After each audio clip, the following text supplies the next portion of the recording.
መጽሐፉ ላይ አቅርቧል። ልዩ ምስጋናና ክብር ለወጣቱ ድምፃዊ ሃጫሉ ሁንዴሳ ስላደረገልኝ ሁሉ አመሰግናለሁ። በአካል አብረህን ባትኖርም ስራ ሲመሰክር ይኖራል። ነፍስህ ባጸደ ዘገነት ያኑርልኝ ብሎ ጽፏል። በዚህ የተነሳ ብዙ ምቀኞች በዝተውበት መጽሐፉ ታግዷል፣ እንዳይሰራጭ ተደርጓል። እንደገና በላይ ዘለቀ ትክክለኛ ቤተሰቡን በዚህ መጽሐፍ ላይ ስላወጣ ለምን ኦሮሞነቱን የተደበቀውን ወደ ውጭ አወጣ በሚል ነው።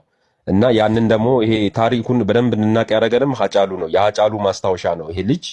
በዛ ዙሪያ ነው እያወራን ያለ ነው። እና ለዚህም ደግሞ እንደ ኦሮሞ ህዝብ ሁሉም ሰው እየተረዳዳ ነው ያለውን እየነየተ አካውንት አለው። ተማሪም ከሆንክ ምንም የስራ ምሰራ ከሆነ የምትችለውን አካውንቱን በውስጥ በኩል ከሱ ጋር ፎሎ አድርገህ መቀበል ትችላለህ። ሌሎቻችሁም በዚህ ቀጥሉ። ሰይድ አወል እና የፍቅር ማን ነው ቀድሞ የገባው? እስቲ ቀጥሉ የምትሉትን ሐሳብ።